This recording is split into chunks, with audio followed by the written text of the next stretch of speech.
नमस्कार।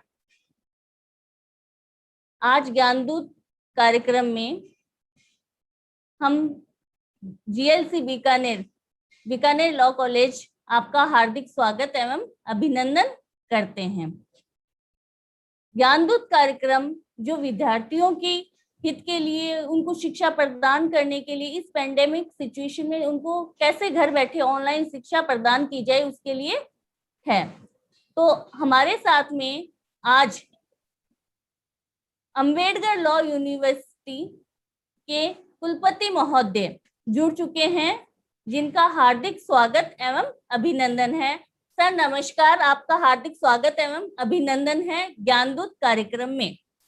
ज्ञानदूत कार्यक्रम आयुक्तालय द्वारा जारी किया गया है, जिसमें 22 विषयों को ऑनलाइन घर बैठे विद्यार्थियों को पढ़ाया जा रहा है, जिसमें लॉ विषय को नोडल राजकीय विधि महाविद्यालय बीकानेर को बनाया गया है, जिसकी 9 जून से ऑनलाइन कक्षाएं संचालित की जा रही है, जिसमें हमें कॉन्स्टिट्यूशन को सुनने का मौका मिला।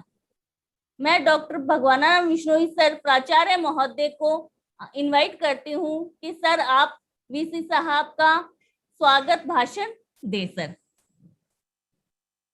नमस्कार सर, आपका अभिनंदन है, स्वागत। सबसे पहले मेरा बहुत बहुत नमस्कार, बहुत बहुत शुभकामनाएं। प्लीज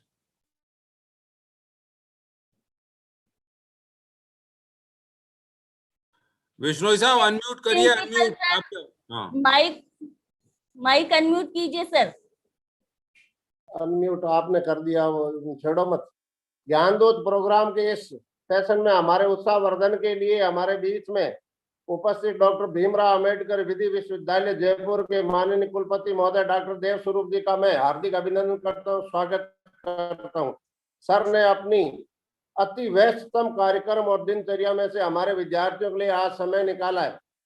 राजस्थान और देश के शिक्षा जगत में माननीय कुलपति की किसी परिचय के मोहताज नहीं है। देव स्वरूप यथा नाम तथा गुण को साकार करने वाले सर की ख्याति सदैव एक कुशल प्रशासक और शिक्षाविद के रूप में रही है। राजस्थान विश्वविद्यालय के कुलपति के रूप में सर के स्वर्णिम काल को राजस्थान की शिक्षा जगत में अभी तक याद किया जाता रहा है। जिस प्रकार के पारदर्शी तरीके से वर्षों से अटकी पड़ी शिक्षकों की भर्ती उस दौर में की गई, उसकी मुक्त कंठ से सभी प्रशंसा करते हैं। विशेष रूप से जिस प्रकार से विधि संकाय में शिक्षकों की जो भारी कमी थी, उसको दूर करने का काम सर के कार्यकाल में संभव हो पाया। इसी प्रकार से विश्वविद्यालय अनुदान आयोग यूजीसी के सचिव के रूप में सर की विशिष्ट कार्यशैली रही। विश्वविद्यालय अनुदान आयोग द्वारा जो नवाचार और सुधार किए गए, उनके पीछे भी डॉक्टर देव स्वरूप जी के ही भागीरथी प्रयास रहे हैं। वर्तमान में सर कुलपति के रूप में डॉक्टर BR अम्बेडकर विधि विश्वविद्यालय जयपुर को जिस प्रकार से स्थापित करने में लगे हुए हैं, उससे पूरा विधि जगत प्रभावित है। मुझे व्यक्तिगत रूप से बॉम मेंबर के रूप में सर के साथ काम करने का अवसर मिला है और मैंने विश्वविद्यालय के प्रति इनके समर्पण और जज्बा को देखा है। अभी पिछले दिनों बार काउंसिल ऑफ इंडिया के द्वारा इस महामारी के दौर में यूनिवर्सिटी का वर्चुअल इंस्पेक्शन किया गया और सर लगातार 8-9 घंटे तक बिना रुके बिना थके उस टीम के साथ बने हुए थे। इसी से इनके समर्पण का अंदाजा सहज रूप से लगाया जा सकता है। विद्यार्थी हित के लिए डॉक्टर देव स्वरूप जी सदैव आगे रहते हैं। फिर चाहे वह कोर्स को फ्रेम करना हो, परीक्षाओं का आयोजन हो, ऑनलाइन कक्षाओं का आयोजन हो, सीमित संसाधनों के बावजूद सर और पूरे विश्वविद्यालय की टीम लगातार उस दिशा में काम करती रहती है। माननीय कुलपति जी, जैसा कि आप जानते हैं कि इस महामारी ने पूरा शैक्षणिक व्यवस्था को बदल कर रख दिया है, तो इस बदलाव के दौर में कॉलेज शिक्षा निदेशालय राजस्थान के द्वारा इस ज्ञानदूत प्रोग्राम के माध्यम से पूरे प्रदेश भर के विद्यार्थियों को ऑनलाइन शिक्षण व्यवस्था से जोड़ा गया है, जिसमें विभिन्न विषयों के विषय विशेषज्ञ समय समय पर अपने व्याख्यान छात्रों को साझा करते रहते हैं और इनकी सतत लगातार मॉनिटरिंग हमारे युवा और ऊर्जावान कमिश्नर महोदय श्री संदेश जी नाइक स्वयं कर रहे हैं।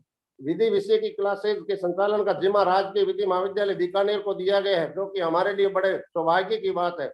हम पूरे राजस्थान प्रदेश के साथी शिक्षकों के माध्यम से ये ऑनलाइन कक्षा आयोजित कर रहे हैं, जिसमें पूरे प्रदेश भर के विधि के विद्यार्थी सतत रूप से ऑनलाइन शिक्षा विशेषज्ञ के माध्यम से ले रहे हैं। लगभग 50,000 की संख्या यूट्यूब पर जुड़ी हुई है। माननीय कुलपति जी, यहाँ ये बात भी मैं आपके साझा करना चाहूंगा कि विधि महाविद्यालय बीकानेर ने गत वर्ष की ही, जब ये महामारी का दौर शुरू हुआ, तब से ही पूरे प्रदेश में सबसे पहले बिना किसी सरकारी औपचारिक आदेश की प्रतीक्षा के ऑनलाइन कक्षाओं का आयोजन शुरू कर दिया गया था। और ये प्रदेश का पहला महाविद्यालय था जिसने अपना यूट्यूब चैनल बनाया और लगातार विधि शिक्षकों के द्वारा अपने वीडियो अपलोड किए गए लगभग 960 से ऊपर वीडियो अपलोड किए जा चुके हैं और 1.5 लाख से ज्यादा व्यूज इस चैनल को मिले हैं।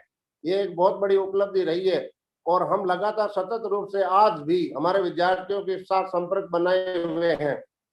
अब इस ज्ञानदूत प्रोग्राम के माध्यम से हम पूरे प्रदेश भर के साथी शिक्षकों को इस प्लेटफॉर्म पर लेकर आए हैं और लगातार इस प्रयास में है कि राज्य की श्रेष्ठ फैकल्टी छात्र छात्रों का मार्गदर्शन करे। इसी क्रम में हमने आज माननीय कुलपति जी को भी आमंत्रित किया और आपका हम सब के बीच में आना एक गौरवशाली क्षण है, ऐतिहासिक क्षण है, जिसके लिए मैं आपका बार बार आभार व्यक्त करता हूं, अभिनंदन करता हूं और सर से आग्रह करता हूं कि वह इन हमारे छात्रों को अपना आशीर्वचन दे और सभी कॉलेज, चाहे प्राइवेट कॉलेज है चाहे गवर्नमेंट कॉलेज है, सभी के प्राचार्य भी यूट्यूब लिंक से जुड़े हुए, सभी छात्र जुड़े हुए।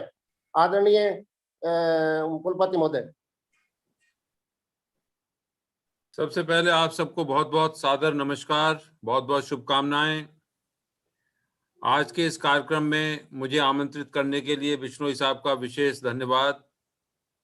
और जैसा कि बिश्नोई साहब ने कहा कि हमारे जो आयुक्त हैं कॉलेज एजुकेशन के संदेश नायक जी, उनका निरंतर प्रयास है कि टेक्नोलॉजी के माध्यम से इफेक्टिवनेस को बढ़ाया जाए, एजुकेशन को वाइब्रेंट बनाया जाए, नॉलेज शेयरिंग को बेहतर बनाया जाए और एक कंटिन्यूटी को मेंटेन किया जाए।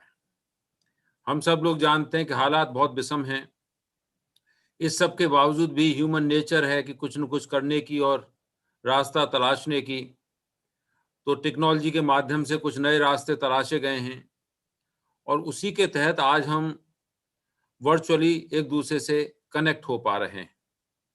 इस प्रक्रिया में जो भी प्रयास आयुक्तालय के हैं, संदेश नायक जी के हैं, लॉ कॉलेजेस के और लॉ शिक्षकों के मामले में जो बिश्नोई जी के हैं, उनके साथियों के हैं, उन सबको बहुत बहुत धन्यवाद और बहुत बहुत शुभकामनाएं और उनका विशेष आभार कि उन्होंने आज मुझे भी जोड़ा। आज का जो कार्यक्रम है ज्ञान दूत, और इसके माध्यम से जो हम गतिविधियां संचालित कर रहे हैं वो बहुत ही महत्वपूर्ण हैं। और महत्वपूर्ण इसलिए हैं कि ज्ञान का विस्तार असीमित है, उसको पाने के लिए या उसको शेयर करने के लिए जो संभावनाएं हैं वो असीमित हैं। और आज के समय में इस टेक्नोलॉजी के माध्यम से जोड़कर उसे और विस्तारित करने की भी संभावनाएं असीमित हैं। हम सब लोग जानते हैं कि एजुकेशन में अगर कंटिन्यूटी नहीं है, क्वालिटेटिविटी नहीं है, कॉम्पिटिटिवनेस को ध्यान में रखते हुए अगर उसमें और सस्टेन्ड एफर्ट्स नहीं हैं, तो हम सस्टेन नहीं कर सकते। आज का जो शिक्षक है या जो छात्र है वो ग्लोबल कंपटीशन में है। आप लोग अपने अपने कमरे में बैठकर क्या कर रहे हैं, छात्रों का नॉलेज का लेवल क्या है, ये सब कुछ ग्लोबल डोमेन में है। इसीलिए अगर टीचर्स में कैलिबर होगा, कॉम्पिटेंस होगी, तो आप भले ही छोटी जगह पर हैं लेकिन स्काई इज द लिमिट। आप अपनी पहुंच कहीं तक बना सकते हैं ज्ञान के माध्यम से, और टेक्नोलॉजी उसका एक माध्यम है। जहां तक इस प्रोग्राम विशेष का सवाल है, इसमें वॉलंटरली जो लोग कंट्रीब्यूट कर रहे हैं, जो कंटेंट्स को शेयर कर रहे हैं या लर्निंग प्रोसेसेस को जो शेयर कर रहे हैं, वो सब लोग बहुत बधाई के पात्र हैं। क्योंकि ज्ञान अगर शेयर न किया जाए, ज्ञान अगर एक्सटेंड न किया जाए, तो वो फिर किसी उसकी रिलेवेंस खत्म हो जाती है। और आज की इंफॉर्मेशन, आज का ज्ञान हो सकता है कि आप उसे दबा के रखें और कुछ समय बाद उसकी रिलेवेंस हो जाए। मुझे याद है कि इलाहाबाद में एक हॉस्टल था, वहां पर कंपटीशन के लिए स्टूडेंट्स रहते थे और बिश्नोई साहब वो रूम्स में जो पार्टनर्स होते थे उनसे जी। भी एक दूसरे अपने नोट्स शेयर नहीं करते थे कि कहीं इसको ज्यादा जानकारी न हो जाए। लेकिन ये मेरा ऑब्जर्वेशन है कि जो लड़के हेल्दी वे में डिस्कशंस करते थे, आर्गुमेंट्स करते थे, इंटरेक्ट करते थे, उनका कम्युनिकेशन बेटर होता था, उनका स्किल बेटर होता था। और जो लोग दबा के रखते थे और वो बहुत ही क्लोज वे में एक्ट करते थे, वो शायद उतनी सफलता नहीं प्राप्त कर पाए। ये मेरा एक जनरल ऑब्जर्वेशन था। तो ये तो knowledge liberates, it empowers, it gives lot of confidence and courage, conviction. तो ये जो प्रयास है और जिसके माध्यम से हम अपने छात्रों को मानसिक रूप से जो तैयार कर रहे हैं और जो ज्ञान हम उनसे शेयर कर रहे हैं, जो अनुभव हम अपने उनसे शेयर कर रहे हैं, वो कहीं ना कहीं हम सही मायने में अपना दायित्व का निर्वहन कर रहे हैं। और ये दायित्व का निर्वहन हमारी रिलेवेंस को प्रूव करता है। अगर हम इसको नहीं करेंगे तो कहीं ना कहीं हम अपने दायित्वों के निर्वहन में पिछड़ जाएंगे। लेकिन इसमें जो लोग लीड लेते हैं वो निश्चित तौर पर बधाई के पात्र हैं। संदेश नायक जी के साथ मैं निरंतर इंटरेक्ट करता हूं, टेक्नोलॉजी के माध्यम से उनका इंटरवेंशन, अदरवाइज भी उनके जो तमाम सुझाव हैं और जिस तरह से वो प्रैक्टिकल वे में सोचते हैं, एजुकेशन में जिस तरह से यूट्यूब पे भी वो कई बार जो चैनल्स भी जो है वो सीरीज भी एक शुरू की IIIT कोटा के साथ, इधर ये जो प्रोग्राम्स कॉलेज कमिश्नरेट के साथ। तो हकीकत ये है कि लीडर मैटर्स अ लॉट। और आज फॉर्चुनेटली कमिश्नर कॉलेज एजुकेशन संदेश नायक जी हैं और लॉ कॉलेजेस के मामले में, लॉ टीचर्स के मामले में, लॉ स्टूडेंट्स के मामले में विश्नोई जी के कॉलेज को, विश्नोई जी को ये जिम्मेदारी दी गई है। तो ये बहुत एक बहुत ही इफेक्टिव कोऑर्डिनेशन है, बहुत इफेक्टिव संयोग है, बहुत ही एक तरह से बेहतर संयोग है। तो इसके माध्यम से मैं सिर्फ ये कहना चाहूंगा अपने छात्रों से कि nothing less than the best. जीवन में अगर आपको ऊंचाई प्राप्त करनी है तो जो समय है, सामर्थ्य है, शक्ति है, उसका पूरा इस्तेमाल करो और ये महसूस करो कि आप खुद से कॉम्पीट कर रहे हो,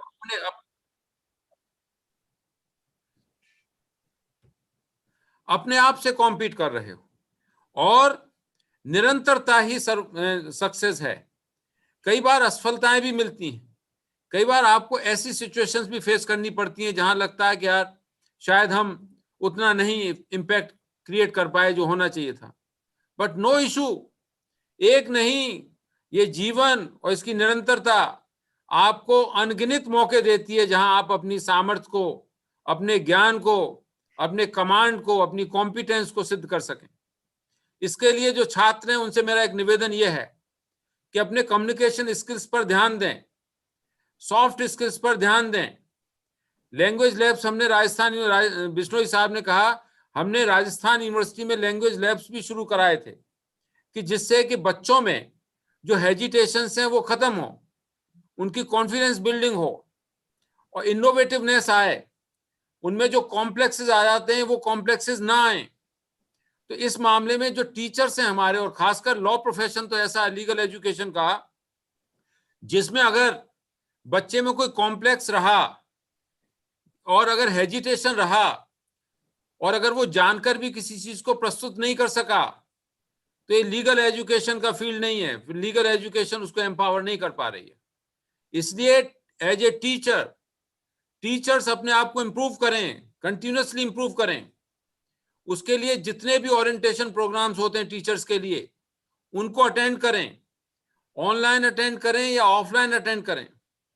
इस प्रोग्राम से मुझे याद आया कि हमने एक समय में ये विचार आया हायर एजुकेशन में कि करीब 40 लाख करीब टीचर्स थे जिनको हमें वो करना था, ओरिएंटेशन करना था। तो हमने समर स्कूल शुरू किए थे, यूजीसी ने एकेडमिक स्टाफ कॉलेजेस के माध्यम से समर स्कूल शुरू किए थे जिसमें हम ओरिएंटेशन प्रोग्राम कराते थे एडेड नॉलेज के लिए।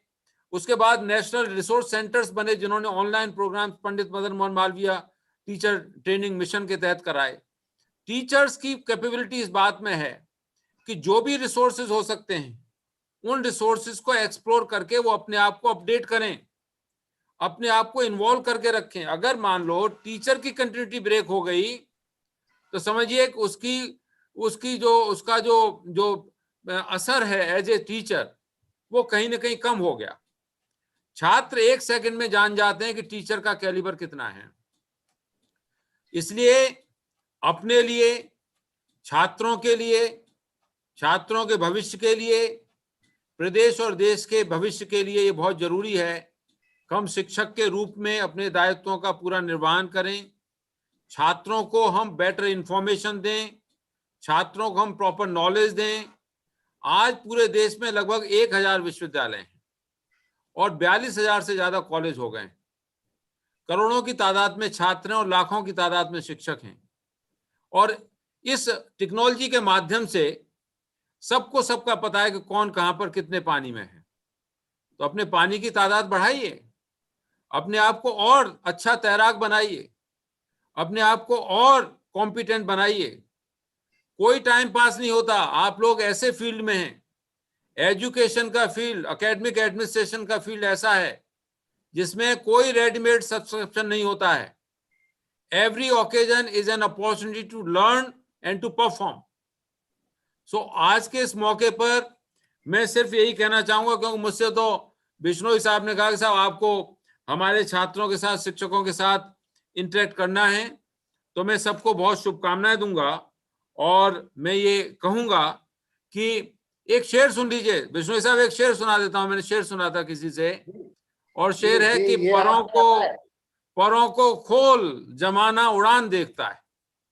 परों को खोल जमाना उड़ान देखता है, जमी पर बैठकर क्या आसमान देखता है।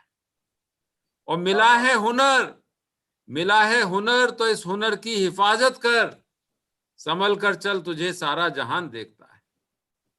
इसलिए हमारे पास कोई ऑप्शन नहीं है। We have to contribute, we have to contribute purposefully, we have to contribute for our own satisfaction, we have to contribute for the better future of the nation, for the state, and for that we have to make best efforts for our students.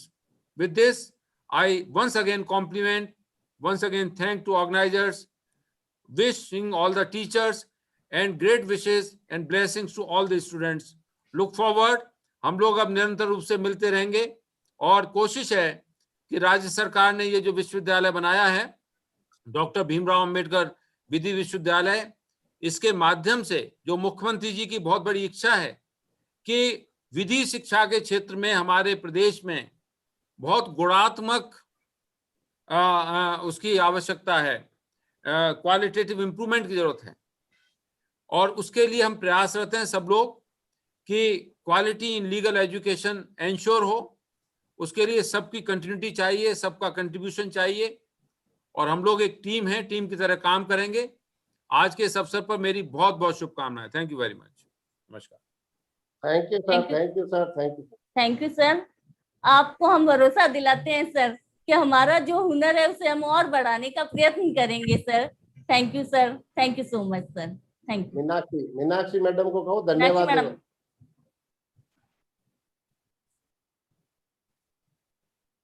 Meenakshi madam unmute कीजिए पहले। Unmute करें ma'am. Yes, sir. Thank you, sir. Sir, am I audible? Yes, yes. Yes, ma'am. Very much, please. Thank you, sir. On behalf of all the students, I express my sincere thanks to Honorable Vice Chancellor, sir. It is a matter of great pride to be present among the students. I extend my thanks to our Honorable Vice Chancellor, sir, who motivates us, gives new directions, ignite our thinking also. Your very presence here today is highly motivating to the young students and faculty members. I am sure that the students and participants are benefited by coming here. Again, we all are very thankful to you, sir, who despite his busy schedule has kindly agreed to deliver his speech, who have spared his valuable time and have come here to grace the occasion. And we all are extremely thankful to the Shri Sandesh Nayak sir, Commissioner, Department of College Education, Rajasthan, for giving the students this learning platform. Thank you, sir, for your very thought-provoking and interesting address. Thank you, sir. Thank Thank you sir. very much, Thank you, ma'am. sir. And I once again congratulate and greet all the participants. And of course, for the teachers and students, I'm always available. Whenever an occasion to be here in Jaipur, they are most welcome. And we can be connected on such modes in future too. So thank you very much. Namaskar. Thank you sir. Thank you sir. इसके साथ मैं इजाजत लेता हूँ विष्णु साहब, ठीक है? Thank you sir, thank you, आशीर्वाद है आपका हमारे पर।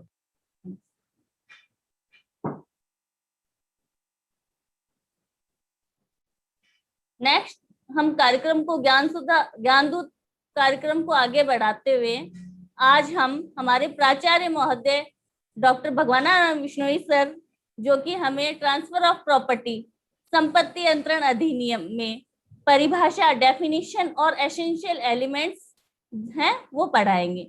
सर नमस्कार मल्लिका जी, नमस्कार सभी शिक्षक साथियों, नमस्कार गुरु जी बैठे हैं अनिल कौशिक साहब, और प्रिय विद्यार्थियों आपको भी नमस्कार।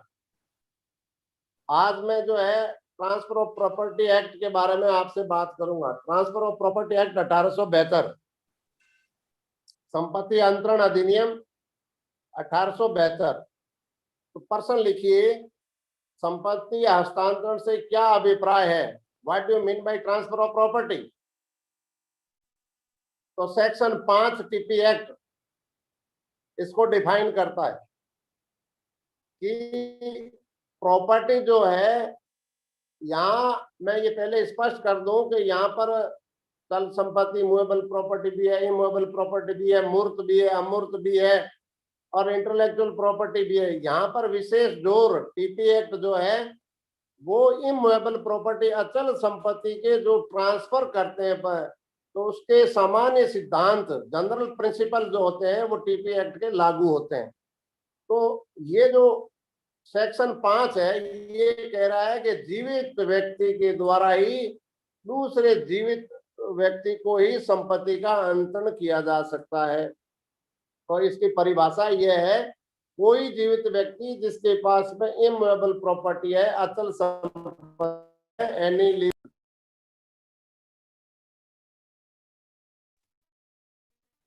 उस अचल संपत्ति को किसी दूसरे व्यक्ति को अंतरण करता है। तो क्या करता है? नंबर 1 किसी जीवित व्यक्ति को, नंबर 1 एनी लिविंग पर्सन, जीवित व्यक्ति होना चाहिए। दूसरा पॉइंट, किन्हीं जीवित व्यक्तियों को, किन्हीं जीवित व्यक्तियों को मतलब एक से अधिक व्यक्ति यदि खरीदार है तो क्या वो ट्रांसफर कर सकता है? तो बहुवचन में है कि किन्हीं जीवित व्यक्तियों को या स्वयं को। तीसरा पॉइंट आता है स्वयं को। स्वयं को कैसे करेगा? हैसियत बदलेगी।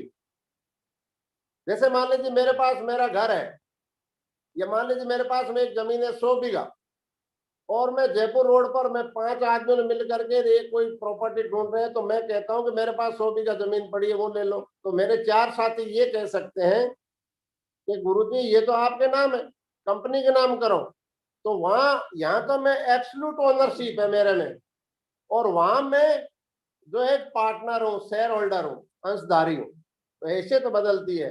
तो मैं उसके नाम प्रॉपर्टी करा रहा हूँ, तो उसमें मैं अंशधारी भी हूँ, वो प्रॉपर्टी मेरे को भी जा रही है। तो दोबारा, कोई जीवित व्यक्ति जिसके पास अचल संपत्ति है वो क्या करता है? किसी जीवित व्यक्ति को, किन्हीं जीवित व्यक्तियों को या स्वयं को, किसी, किन्हीं या स्वयं को अचल संपत्ति का अंतरण करता है, इमूवेबल प्रॉपर्टी का ट्रांसफर करता है। वर्तमान काल, प्रेजेंट काल और फ्यूचर काल, वर्तमान काल और भविष्य काल में उसे ट्रांसफर ऑफ प्रॉपर्टी कहते हैं, संपत्ति हस्तांतरण कहते हैं। मेरी थोड़ी आदत खड़े होकर के बोर्ड पर पढ़ाने की, थोड़ा अनईजीनेस महसूस कर रहा हूं, लेकिन बातें वही है। तो प्रिय विद्यार्थियों, जो हमने अभी परिभाषा देखी, उस परिभाषा का मैं दोबारा परिभाषा बोल देता हूं। सेक्शन 5 के अनुसार कोई जीवित व्यक्ति, अंडरलाइन, नंबर 1 किसी जीवित व्यक्ति, दूसरा किन्हीं जीवित व्यक्ति, तीसरा पॉइंट स्वयं, किसी, किन्हीं, स्वयं को अचल संपत्ति इमूवेबल प्रॉपर्टी का क्या करता है, अंतरण ट्रांसफर करता है। कब करता है, वर्तमान काल या भविष्य काल में, उसे संपत्ति हस्तांतरण कहते हैं, ट्रांसफर ऑफ प्रॉपर्टी कहते हैं। अब इसी परिभाषा का विश्लेषण करते हैं हम। और इस परिभाषा का एनालिसिस अगर हम करें तो 4 पॉइंट हमारे सामने आए। पहला, जीवित व्यक्ति की चर्चा की गई है, लिविंग पर्सन पहला। दूसरा, लिविंग पर्सन में क्या होना चाहिए उसके पास में, अचल संपत्ति इमूवेबल प्रॉपर्टी। तीसरा, इमूवेबल प्रॉपर्टी का वो क्या कर रहा है, ट्रांसफर अंतरण कर रहा है। और चौथा, वो क्या कब कर रहा है अंतरण, वर्तमान काल या भविष्य काल। ये तो 4 आवश्यक तत्व हुए, living person, immovable property, transfer और टाइम पीरियड, प्रेजेंट काल या फ्यूचर काल। ये 4 इसके एसेंशियल आवश्यक तत्व हैं। अब इनको हमको बारी बारी से इनको बोलना है। अब पहला, लिविंग पर्सन, जीवित व्यक्ति किसे कहते हैं। जीवित व्यक्ति का तात्पर्य क्या है कि आप और हम जो भौतिक रूप से प्राणवायु ले रहे हैं, जो सभी जीवित अपन बैठे हैं, सभी विद्यार्थी बैठे हैं, सब भौतिक रूप से प्राणवायु ले रहे हैं, वो जीवित है। तो क्या सभी जो भौतिक रूप से प्राणवायु लेने वाले व्यक्ति जीवित व्यक्ति कहलाएंगे? नहीं, उत्तर है नहीं। और विधि द्वारा अयोग्य व्यक्ति जो है वो जीवित होते हुए भी मृत व्यक्ति के समान है, टीपी कहती है। विधि द्वारा अयोग्य व्यक्ति, आउट ऑफ लॉ, विधि ने किसी कारण से उसको आउट ऑफ लॉ घोषित कर दिया। जैसे मान लीजिए कोर्ट किसी प्रॉपर्टी की नीलामी करती, तो उसमें कोर्ट्स जजेस एंड कोर्ट्स ऑफिसर में जज प्लस वकील दोनों आते हैं, वो उस बोली में भाग नहीं ले सकते। कारण, कार्रवाई बायस्ड हो जाएगी, प्रोसीडिंग्स बायस्ड हो जाएगी, पक्षपात पूर्ण हो जाएगी। इसलिए वो जीवित तो है, लेकिन विधि ने उन्हें अयोग्य घोषित कर दिया है। तो विधि द्वारा अयोग्य व्यक्ति, बहुत सारे उदाहरण है, समय कम है तो समराइज करने में टाइम लगेगा। ये हुआ जीवित व्यक्ति। अब क्या ये जीवित व्यक्ति, इनके अलावा और कौन कौन व्यक्ति जीवित है? तो प्रश्न उठता है, निगम, निकाय, संस्था, बोर्ड, जो रजिस्टर्ड संस्थाएं हैं, वो ऐसी संस्थाएं जो रजिस्टर्ड है, विधि के किसी उपबंध के अधीन, विधि के किसी क्षेत्र, विधि के द्वारा, विधि के किसी अधिनियम के द्वारा उसे क्या कर दिया गया है, रजिस्टर्ड कर लिया गया है। जैसे रजिस्ट्रेशन एक्ट 1908 या इंडियन ट्रस्ट एक्ट या राजस्थान ट्रस्ट एक्ट या कोऑपरेटिव सोसाइटी एक्ट या कंपनी एक्ट, बहुत सारे एक्ट हैं, उनके द्वारा उनको मान्यता दे दी गई है, संस्था को रजिस्टर्ड कर लिया गया है। अर्थात जुरिस्प्रूडेंस के अनुसार उसका राइट टू पर्सोनीकरण कर दिया गया है, अर्थात व्यक्तिकरण कर दिया गया है। तो ऐसी निगम, संस्था, निकाय, बोर्ड आदि ये सारे भी जीवित व्यक्ति की श्रेणी में है। अर्थात हम इसको प्रॉपर्टी दे सकते हैं और हम उनसे प्रॉपर्टी ले सकते हैं। तो वो भले ही भौतिक रूप से प्राणवायु नहीं ले रहे हैं, लेकिन वो विधिक व्यक्तित्व, लीगल एंटिटी होने के कारण वो व्यक्ति को माना गया है, जीवित व्यक्ति की श्रेणी में माना गया है। फिर और कौन से लोग हैं जीवित व्यक्ति की श्रेणी में? तो प्रश्न उठता है, क्या अनबॉर्न चाइल्ड, गर्भस्थ शिशु क्या जीवित व्यक्ति है? यहाँ गर्भस्थ शिशु का मतलब ये नहीं है कि माँ के गर्भ में बच्चा पल रहा है। यहाँ गर्भस्थ शिशु का मतलब यह है कि आने वाला मेहमान, उसमें कितने समय लग सकता है, वो गर्भ काल में है, आएगा, तो उसके लिए भी कोई प्रॉपर्टी व्यक्ति सेव कर सकता। मैं मान लीजिए उदाहरण के तौर पर कहूं कि मेरे 10 साल बाद मेरे एक बच्चा पैदा होगा और मैं उसके लिए प्रॉपर्टी सेव करूं और मैं मरने से पूर्व किसी व्यक्ति को वो सुपुर्द कर सकता हूं उस प्रॉपर्टी को। तो गर्भस्थ शिशु का मतलब है अतीत में आने वाला मेहमान, तो अनबोर्न चाइल्ड, गर्भस्थ शिशु को सेक्शन 5 में टीपी एक्ट में जीवित व्यक्ति माना गया है। और जीवित व्यक्ति की श्रेणी में कौन कौन से लोग आते हैं? तो क्या मंदिर और मस्जिद, क्या ये जीवित व्यक्ति की श्रेणी में है? तो उत्तर है नहीं। कारण यह है कि कुछ हाईकोर्ट ये कह रही है कि जब मंदिर की प्राण प्रतिष्ठा हो जाती है, वैदिक मंत्रों के द्वारा प्राण फूंक दिए जाते हैं हिंदू विधि के रीति रिवाज के मुताबिक, तो वो जीवित व्यक्ति है। मंदिर में ठाकुर जी की सुबह शाम दोपहर जब 5 बार आरतियां होती है, वो जीवित व्यक्ति मान करके हम आरती करते हैं। लेकिन प्रश्न ये उठता है कि विवाद की स्थिति में क्या मूर्ति से हम कोर्ट को हाजिर कर सकते हैं, और क्या मूर्ति से हम प्रति परीक्षा कर सकते हैं, क्रॉस एग्जामिनेशन कर सकते हैं? उत्तर है नहीं। ऐसी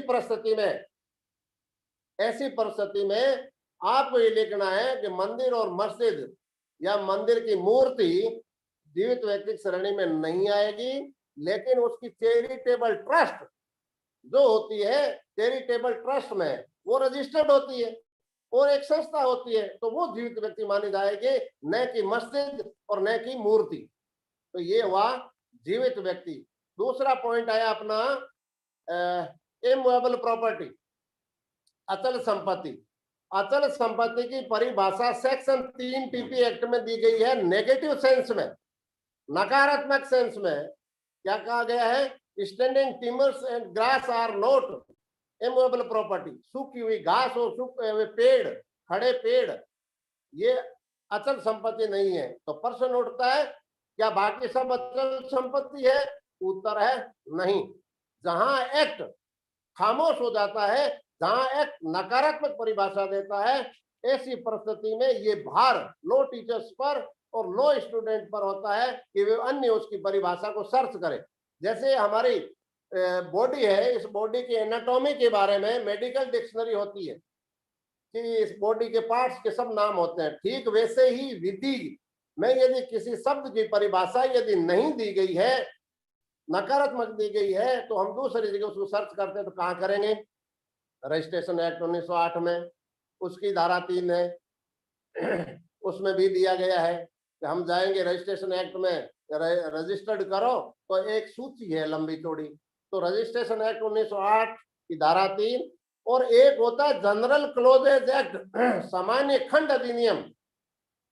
सामान्य खंड अधिनियम रजिस्ट्रार ऑफिस में, जिला हेडक्वार्टर पर, हमारे यहाँ की लाइब्रेरी में हर एक जगह आपको मिल जाएगा। 1967 का है सामान्य खंड अधिनियम 1967, इसको अंग्रेजी में कहता है जनरल क्लोजेज एक्ट।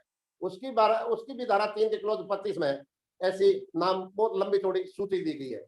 इन तीनों की मिली जुली परिभाषा यह है, द अर्थ और अर्थ कनेक्टेड, भूमि और भूमि से जुड़ी हुई चीजें, धसी हुई नहीं, जुड़ी हुई। जैसे ये बिल्डिंग है, ये जुड़ी हुई है, धसी हुई नहीं है, तो ये अचल संपत्ति है। तो अचल संपत्ति भूमि खुद है या भूमि से जुड़ी हुई चीजें हैं। और इसके साथ साथ शांतिबाई वर्सेस बंबई राज्य में बहुत लंबी चौड़ी परिभाषाएं दी गई है, जिसमें समुद्र के किनारे हैं, बीचेज है, मछली का वो कोई एरिया है, वो उसको जलाशय है, और बहुत सारे लंबे, यहाँ तक कि उसमें तो गीले पेड़, जहाँ सूखे पेड़ नहीं है तो गीले पेड़ जो छायादार है और फल देते हैं या छाया देते हैं लंबे समय तक, तो वो इमूवेबल प्रॉपर्टी की श्रेणी में रखा गया है। आपको इस बात की जानकारी होगी कि आईपीसी में इमूवेबल प्रॉपर्टी में ट्रेस पास करना गंभीर अपराध की श्रेणी में रखा गया है। जैसे उदाहरण के तौर पर चलते हुए व्यक्ति को किसी की थप्पड़ मार दी, किसी नहीं देखा, कोई इतना गंभीर नहीं है, लेकिन किसी के घर में घुस के थप्पड़ मारता तो बार बार कहता मेरे घर में घुस के मुझे मारा, मेरे घर में घुस के मारा, बात तो वही है, लेकिन गंभीर अपराध किया है उसने। तो इमूवेबल प्रॉपर्टी को में ट्रेस पास हो, इसलिए इमूवेबल प्रॉपर्टी को रखा गया है। तो आपको शांतिबाई वर्सेस बंबई राज्य केस को अचल संपत्ति के संदर्भ में आपको पढ़ना है। अब अगला पॉइंट आता है तीसरा, अंतरण, ट्रांसफर। अंतरण क्या है? इसमें दो चीज है, टाइटल और ओनरशिप, मान लीजिए टाइटल और ओनरशिप किसी एक व्यक्ति में निहित है, उदाहरण के तौर पर ए में है, और जब वो सेल डीड के द्वारा या गिफ्ट डीड के द्वारा या एग्रीमेंट के द्वारा किसी दूसरे व्यक्ति में प्रतिस्थापित कर देता है, बी के साथ में सेल डीड कर देता है, तो ए का नाम वहां से हट जाएगा, प्रतिस्थापित हो जाएगा, बी उस स्थान पर आ जाएगा। इसे अंतरण कहते हैं। टाइटल और ओनरशिप दोनों जाएगी। टाइटल का मतलब क्या है? टाइटल का मतलब है विषय वस्तु का व्यक्ति के साथ में संबंध, संबंध को जोड़ता है टाइटल।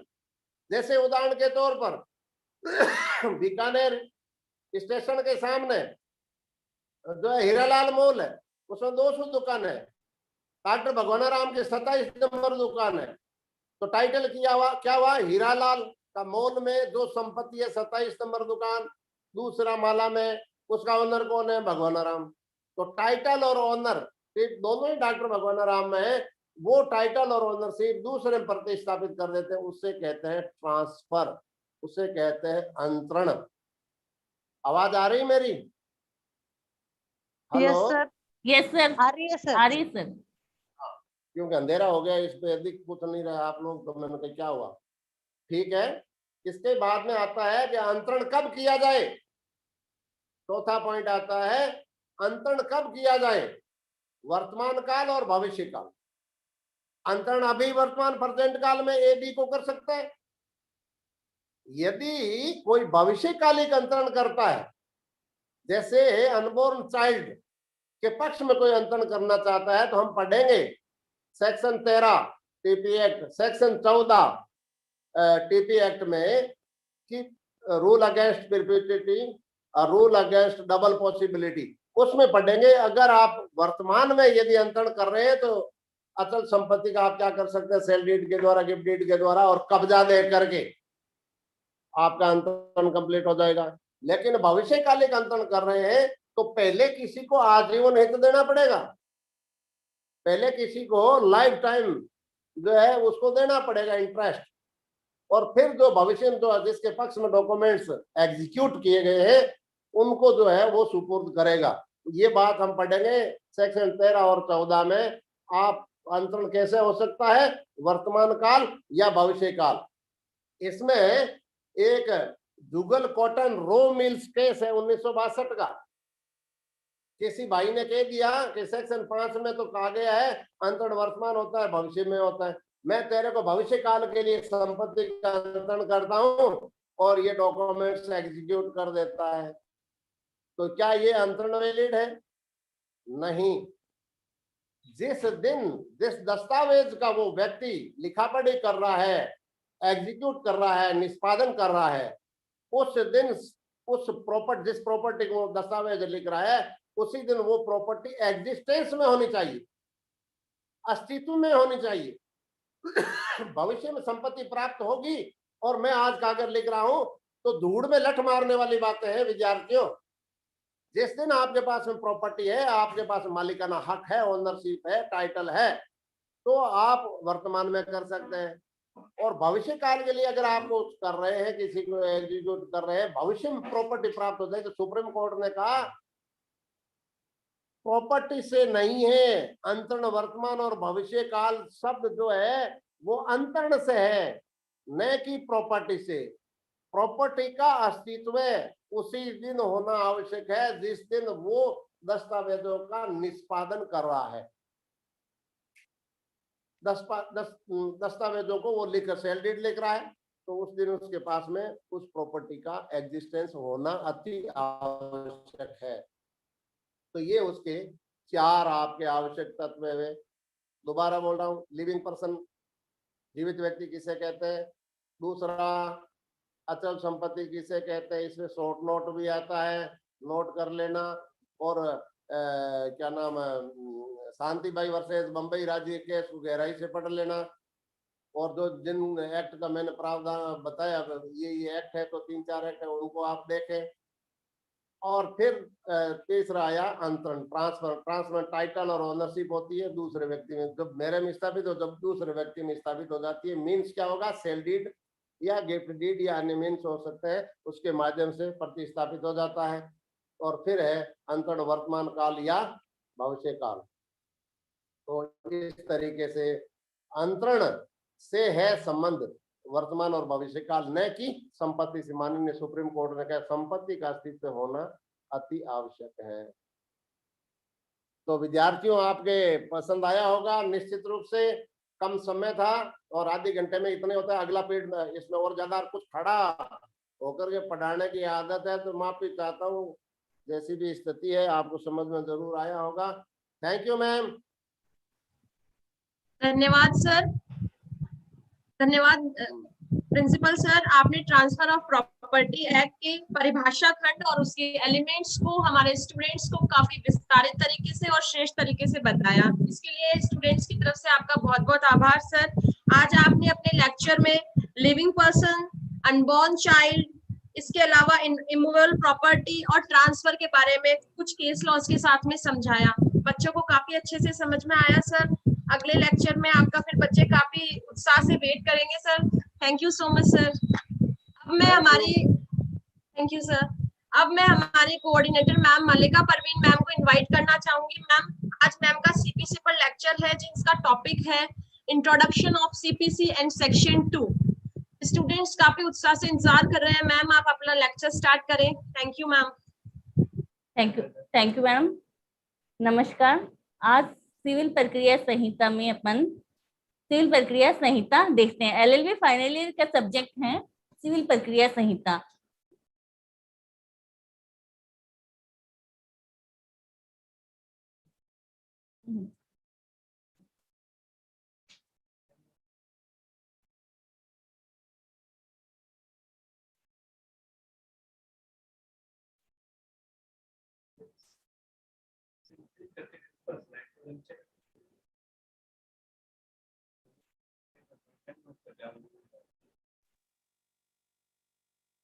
आवाज नहीं आ रही है मैडम। नमस्कार सर। नमस्कार। आवाज आ रही है सर? हाँ, आ रही है। ठीक है। ज्ञानदूत कार्यक्रम में आज हम एलएलबी फाइनल ईयर के सब्जेक्ट सिविल प्रक्रिया संहिता सिविल सीपीसी पढ़ते हैं। ठीक है, तो सीपीसी कब का है? सिविल प्रोसीजर कोड 1908 का है। इंट्रोडक्शन में हम देखते हैं कि सिविल प्रक्रिया संहिता कब बनी थी या उसमें कब कब संशोधन हुए हैं। तो जैसा कि हम देखते हैं कि सिविल प्रक्रिया संहिता अभी तो हम कौन सी पढ़ते हैं? 1908 पढ़ते हैं, लेकिन उससे पहले सिविल प्रक्रिया संहिता हमारे लिए 1859 में बनी थी। फर्स्ट जो सीपीसी थी वो 1859 में बनी थी। सेकेंड जो सीपीसी थी वो बनी थी 1877 में, 1877 में बनी थी। और जो थर्ड है 1888 में सीपीसी बनी थी। और जो फोर्थ है वो जिसे अभी हम पढ़ते हैं वो 1908 में बनी थी।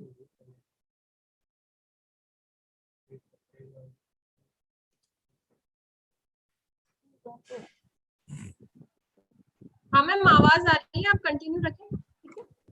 और जो सीपीसी है बनने के बाद में 1908 में बन चुकी थी जिसे हम पढ़ते हैं, उसमें संशोधन कब कब हुआ?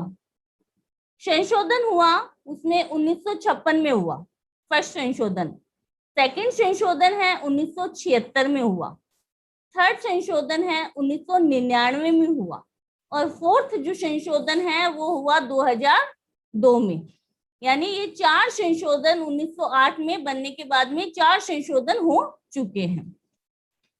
तो अब हम देखते हैं, इंट्रोडक्शन देखते हैं, सिविल प्रक्रिया संहिता क्या है या क्यों बनाने की आवश्यकता पड़ी। तो इंट्रोडक्शन में हम देखते हैं कि विधि विषय वस्तु के आधार पे 2 भागों में बांटी जा सकती है। विषय वस्तु के आधार पे सीपीसी जो विधि है उसको 2 भागों में बांटा जा सकता है। एक तो होती है सारवान विधि और दूसरी होती है प्रक्रियात्मक विधि। सारवान विधि क्या होती है? ऐसी विधि जो पक्षकारों के अधिकारों को, दायित्व को, उनकी क्या ड्यूटीज हैं उनको परिभाषित करती है। यानी जो बताती है कि व्यक्तियों के, पक्षकारों के क्या क्या राइट है या उनकी क्या ड्यूटी है। अब अधिकार और ड्यूटी तो बता दी,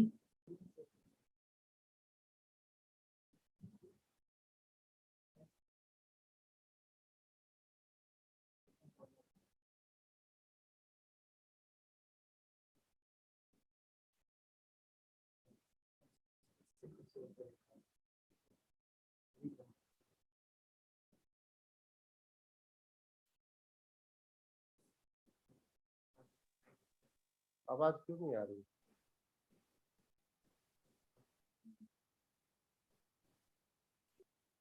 अच्छा दिखावे।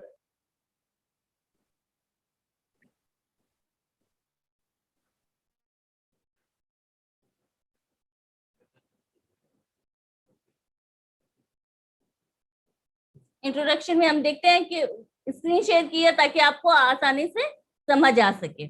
ठीक है, तो विधि दो प्रकार की होती है। हमने देखा कि एक तो विधि होती है सारवान विधि और दूसरी होती है प्रक्रियात्मक विधि। तो सारवान विधि कौन सी होती है? जो व्यक्ति को, जो पक्षकारों को उनके अधिकार बताती है, उनके दायित्व बताती है, यानी जो अधिकारों को देने वाली है या जो ड्यूटी अधिरोपित करने वाली विधि होती है वो होती है सारवान विधि। और जो अधिकारों को, जो ड्यूटी है, उनको लागू कैसे किया जाए, उनको इम्पोज कैसे किया जाए, उनको बताने वाली जो प्रक्रिया बताती है, यानी इन अधिकार दे दिए तो उनको लागू भी करवाना आवश्यक है। तो लागू किस तरीके से करवाया जाता है वो विधि होती है प्रक्रियात्मक विधि। एग्जाम्पल जैसे कॉन्स्टिट्यूशन है, वो क्या बताती है? हमारे अधिकारों को बताती है। टोर्ट्स है वो अधिकारों को बताती है। ऐसे ही आईपीसी है वो क्या बताती है? हमारी ड्यूटी को बताती है कि हमें ये कार्य नहीं करना चाहिए या ऐसा एक्ट या ओमिशन नहीं करना चाहिए जिससे दूसरे के अधिकार प्रभावित हो। तो ये जो 3-4 विधियां हैं ये तो क्या बताती है? हमारे सारवान विधियां हैं, ये हमारे अधिकारों को बताती हैं। और जो इन अधिकारों को लागू करवाने वाली विधियां हैं जैसे सीआरपीसी है या सीआरपीसी है, सीपीसी है या एविडेंस एक्ट है, ये क्या बताती है? ये प्रक्रिया बताती है कि उन अधिकारों का या उन कर्तव्यों का अगर उल्लंघन हो तो उनको कोर्ट में लागू कैसे करवाया जाता है। तो ये भी प्रक्रियात्मक विधि, यानी विधि दो प्रकार की होती है, सारवान विधि और प्रक्रियात्मक विधि। तो सिविल प्रक्रिया संहिता या सीपीसी जो है वो क्या है? वो प्रक्रियात्मक विधि है, यानी व्यक्तियों के अधिकारों और दायित्वों को लागू करवाने वाली विधि है। फिर प्रक्रियात्मक विधि को भी हम दो भागों में बांट सकते हैं। एक तो होती है आपराधिक विधि और एक होती है सिविल विधि। आपराधिक विधि और सिविल विधि। आपराधिक विधि कौन सी होती है? आपराधिक विधि वो होती है जो अगर कोई क्राइम होता है, कोई अपराध होता है तो दंड न्यायालयों के समक्ष काम में ली जाती है। यानी किसी व्यक्ति को पनिश करना है, उसने कोई क्राइम किया है, उससे पनिश करना है, तो जो प्रक्रिया या जो प्रोसीजर अपनाई जाती है दंड न्यायालयों के समक्ष, क्रिमिनल कोर्ट के समक्ष, वो होती है क्रिमिनल लॉ। और सिविल न्यायालयों यानी किसी व्यक्ति का अधिकार का उल्लंघन हो गया, अब वो कोर्ट में जाता है। कौन से कोर्ट में जाएगा? सिविल कोर्ट में जाएगा। सिविल कोर्ट में जो प्रक्रिया यूज होती है वो होती है सिविल प्रक्रिया संहिता। तो सिविल प्रक्रिया संहिता क्या है? एक प्रक्रियात्मक विधि है जो व्यक्तियों के अधिकारों को, उनके ड्यूटीज को लागू करवाती। अब सिविल प्रक्रिया संहिता क्या है उसकी रूपरेखा देखते हैं हम। सिविल प्रक्रिया संहिता 1908 की है। इसको दो भागों में कन्वर्ट किया गया है, दो भागों में बांटा गया है। फर्स्ट जो भाग है उसमें 158 सेक्शन है, 158 सेक्शंस हैं। और दूसरा जो भाग है वो है एक शेड्यूल दी हुई है, उसमें एक अनुसूची दी हुई है। और उस अनुसूची में, उस शेड्यूल में 51 ऑर्डर दिए हुए हैं, 51 ऑर्डर्स दिए हुए हैं। अब अपन क्वेश्चन ये उत्पन्न होता है स्टूडेंट के सामने कि भाई सीपीसी को दो भागों में क्यों बांटा गया है? सब जो लॉ है जैसे सीआरपीसी, आईपीसी, वो एक में ही है, तो सीपीसी को दो भागों में क्यों बांटा गया? तो सीपीसी को दो भागों में इसलिए बांटा गया है कि जो सेक्शंस हैं वो क्या बताते हैं? वो मौलिक सिद्धांतों को बताते हैं कि किसी भी व्यक्ति का अधिकार हनन हुआ तो वो कोर्ट में जाएगा, वाद दायर करेगा। ये सेक्शन, उसमें सामान्य सिद्धांत बताए गए हैं सेक्शंस में, और जो ऑर्डर हैं उनमें बताया गया है कि इन सामान्य सिद्धांतों को लागू क्या कैसे किया जाएगा, उनको क्रियान्वयन कैसे किया जाएगा, उसकी प्रक्रिया बता दी ऑर्डर्स में। ठीक है, तो एग्जाम्पल जैसे कि वाद दायर करना है तो सेक्शन 26 में बता दिया कि वाद दायर कर सकता है, वाद पत्र 2 कॉपी में न्यायालय में प्रस्तुत करेगा और वाद दायर किया जा सकता है। अब 2 कॉपी में प्रस्तुत करेगा, ये तो सेक्शन 26 में बता दिया। इसके लिए प्रोसीजर कहाँ पे बताई है? ऑर्डर 4 में बताई है। ऐसे ही कि जब वाद दायर हो चुका है और प्रतिवादी को अगर बुलाना है तो सेक्शन 27 में बता दिया कि प्रतिवादी के नाम समन निकाला जाएगा। सिर्फ इतना ही बताया कि प्रतिवादी के नाम समन निकाला जाएगा ताकि वो अपना जवाब दावा प्रस्तुत कर सके, अब समन कैसे निकाला जाएगा, समन की सर्विस कैसे की जाएगी, समन किसको डिलीवर्ड किया जाएगा, ठीक है, वो सारी प्रोसीजर ऑर्डर 5 में बताई गई है। तो यानी सेक्शंस में सामान्य सिद्धांत बताए गए हैं, उन सामान्य सिद्धांतों को लागू कैसे किया जाता है वो ऑर्डर में बताया गया है। अब एक क्वेश्चन और इसमें ये उत्पन्न होता है कि सेक्शंस में और ऑर्डर्स में संशोधन कौन कर सकता है? मान लो कोई सेक्शन अमेंडमेंट करना है या ऑर्डर में अमेंडमेंट करना है तो कैसे किया जाएगा? सीपीसी कॉन्क्रीट लिस्ट का सब्जेक्ट है, यानी समवर्ती सूची का विषय है। तो इसमें केंद्र और राज्य दोनों ही सीपीसी विषय पर कानून बना सकते हैं, उसमें संशोधन कर सकते हैं।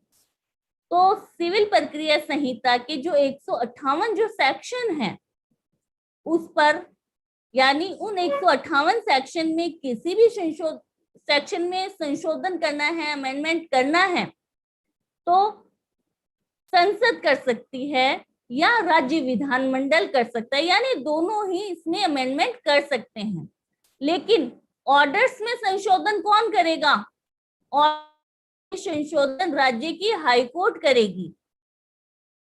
क्यों करेगी राज्य की हाईकोर्ट? क्योंकि कॉन्स्टिट्यूशन में अपन देखते हैं आर्टिकल 227 में हाईकोर्ट को सुपरविजन की पावर दी हुई है कि वो अपने अधीनस्थ जो भी न्यायालय हैं उनके लिए प्रोसीजर तय कर सकती है, उनके लिए रूल रेगुलेशन नियम बना सकती है। तो सिविल प्रक्रिया संहिता के जो ऑर्डर्स हैं, ऑर्डर्स में जो नियम हैं उनमें संशोधन करना है तो वो राज्य की हाईकोर्ट के द्वारा किया जाएगा। ठीक है, तो ये तो थी सीपीसी की रूपरेखा कि भाई सीपीसी में क्या है या इसको क्यों अपनाया गया। अब अपन देखते हैं कि अगर कहीं पर विषय क्षेत्र की सीपीसी कहाँ पर अप्लाई होती है।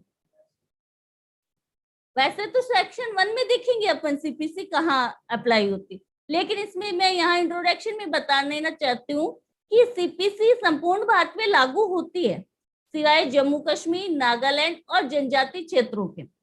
लेकिन जहां कहीं भी जहां सीपीसी अप्लाई है और अगर वहां पर कोई स्पेशल लॉ बनाई गई है सिविल प्रक्रिया से संबंधित, यानी सिविल प्रोसीजर बना दी गई है, कोई स्पेशल लॉ बना दी गई है या कोई स्थानीय विधि यानी लोकल लॉ बना दी गई है, तो वहां पर सीपीसी सुपरसीड नहीं करेगी, यानी वो लोकल लॉ या जो स्पेशल लॉ है वो सुपरसीड करेगी, वो अधिभावी होगी।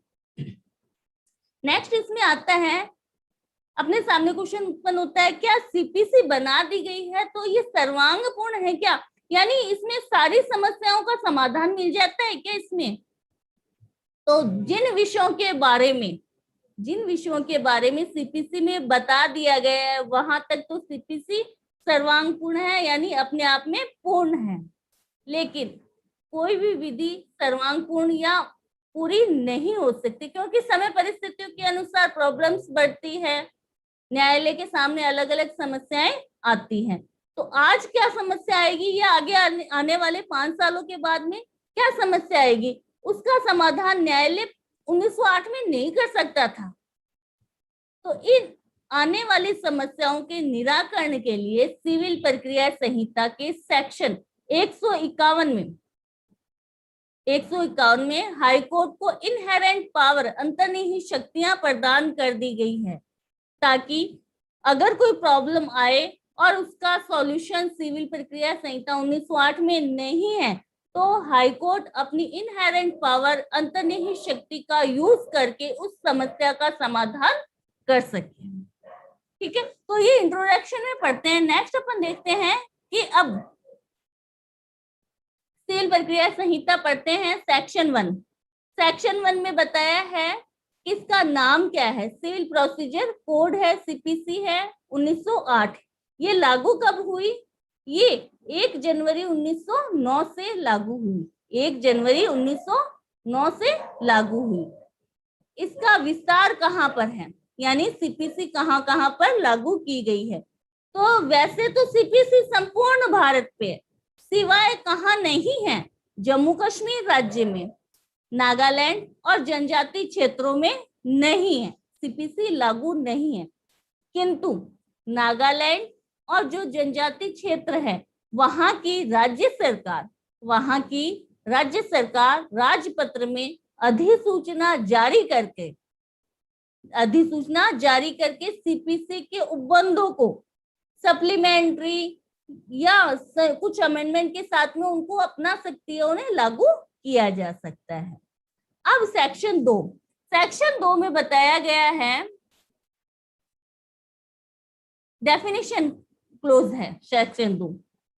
ठीक है, तो डेफिनेशन क्लोज में सेक्शन 2 में 20 सब क्लोज दिए हुए।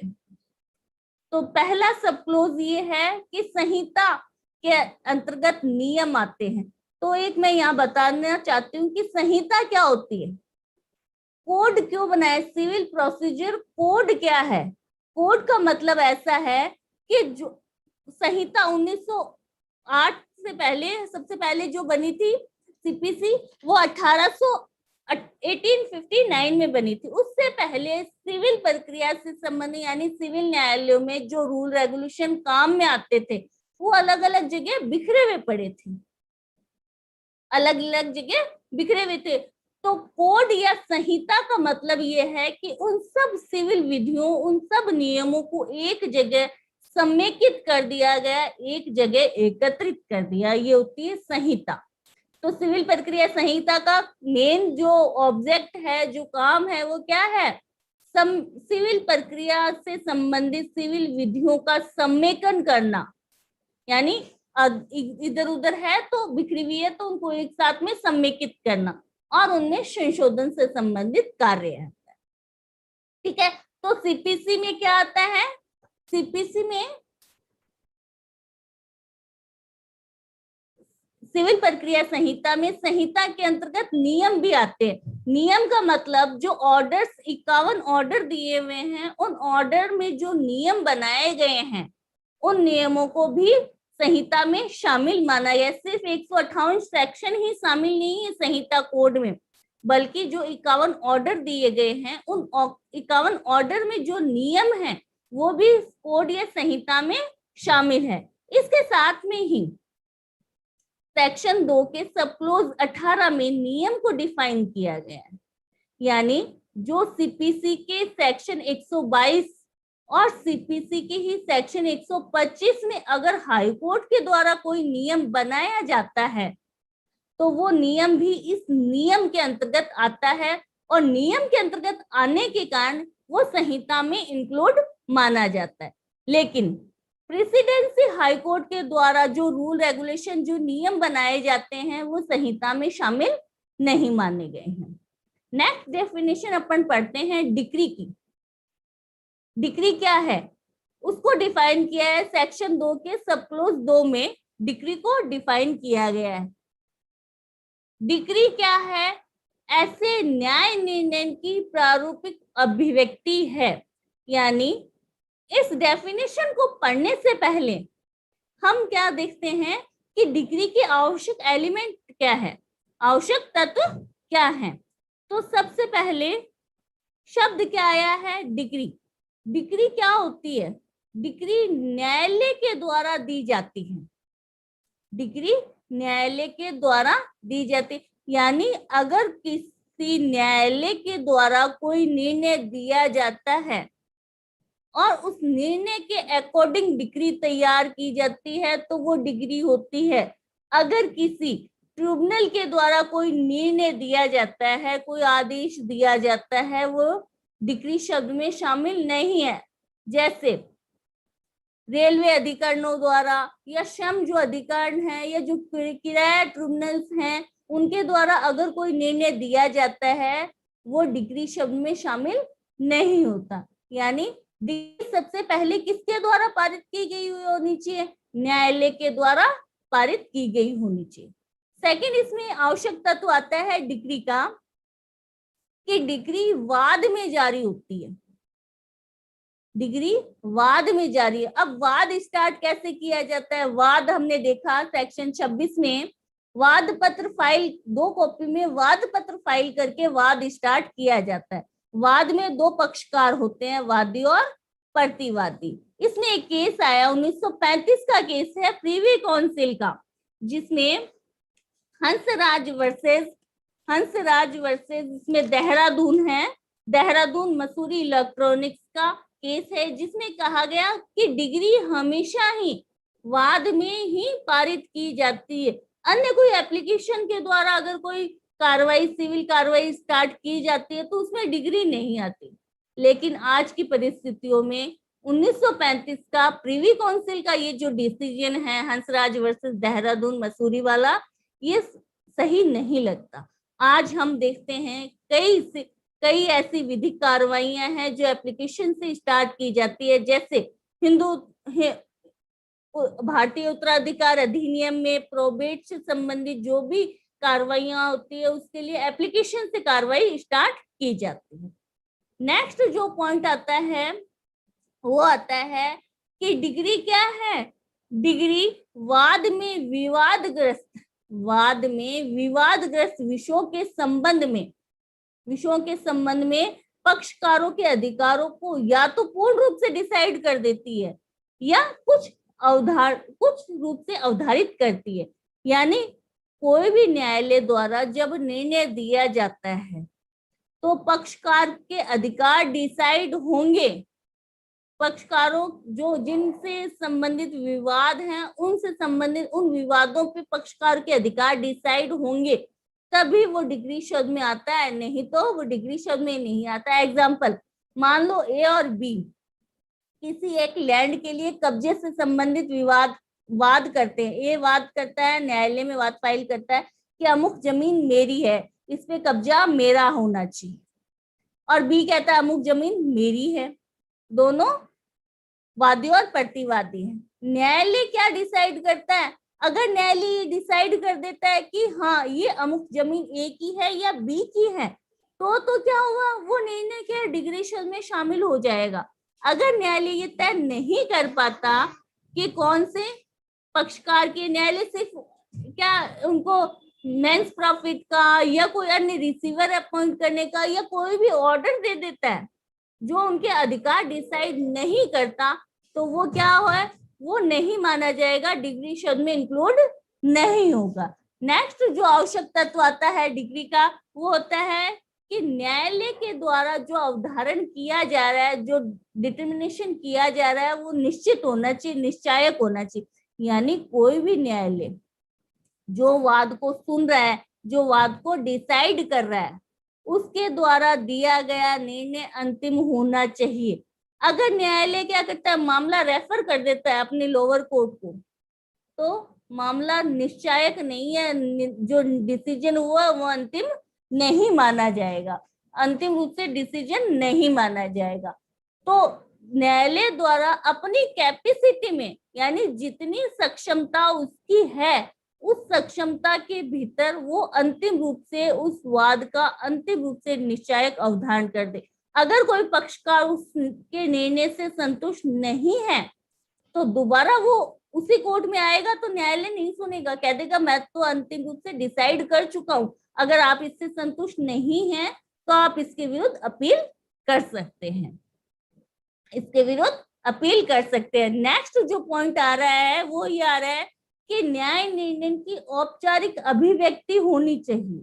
न्याय निर्णय की औपचारिक अभिव्यक्ति का मतलब ये है कि वाद पत्र में जिन आवश्यकताओं को या जिन औपचारिकताओं को पूरा किया जाना है उन सब पर पूरा करने के बाद में निर्णय दिया जाता है, वो होती है औपचारिक अभिव्यक्ति। यानी वाद पत्र में जब इशू फ्रेम किए जाते हैं, तनकी बनाई जाती है, विवादक विरचित किए जाते हैं, तो मान लो किसी वाद में पत्र में 5 तनकी बनाई गई, किसी वाद में 5 इशू फ्रेम किए गए और न्यायालय ने क्या है, एक ही तनकी के आधार पे पक्षकार के अधिकार डिसाइड हो गए और न्यायालय ने निर्णय कर दिया।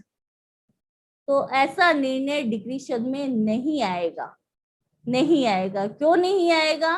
क्योंकि यहाँ पर ये डिसाइड करना जरूरी है कि औपचारिक न्याय निर्णय की औपचारिक अभिव्यक्ति, यानी वो सारे इशू फ्रेम जो किए थे उन सब पर डिसीजन करना आवश्यक है। औपचारिक अभिव्यक्ति या प्रारूपिक अभिव्यक्ति का मतलब ये है कि जितने इशू बनाए हैं उन सब इशू पर डिसीजन होना आवश्यक है। सिर्फ प्रारंभिक स्टेज पे उसका निर्णय करना सफिशिएंट नहीं है, वो डिग्री शब्द में शामिल नहीं होगा। ठीक है, तो ये तो थे क्या है, आवश्यक तत्व थे। अब हम देखते हैं डेफिनेशन क्या है। डिग्री न्याय निर्णय की औपचारिक अभिव्यक्ति। न्याय निर्णय यानी न्यायालय ने, न्याय निर्णय का मतलब दोनों पक्षकारों को सुना है और अपना जुडिशियल माइंड लगाया है। ऐसा नहीं है कि एक पक्षकार को सुना और डिसीजन कर दिया। न्याय निर्णय का मतलब दोनों पक्षकारों को सुनवाई का अवसर दिया और अपना जुडिशियल माइंड लगा के न्यायालय ने निर्णय दिया है। प्रारूपिक अभिव्यक्ति यानी सारे जो औपचारिकताएं थी, जो फॉर्मेलिटीज थी, उन सबको न्यायालय ने पूर्ण किया है।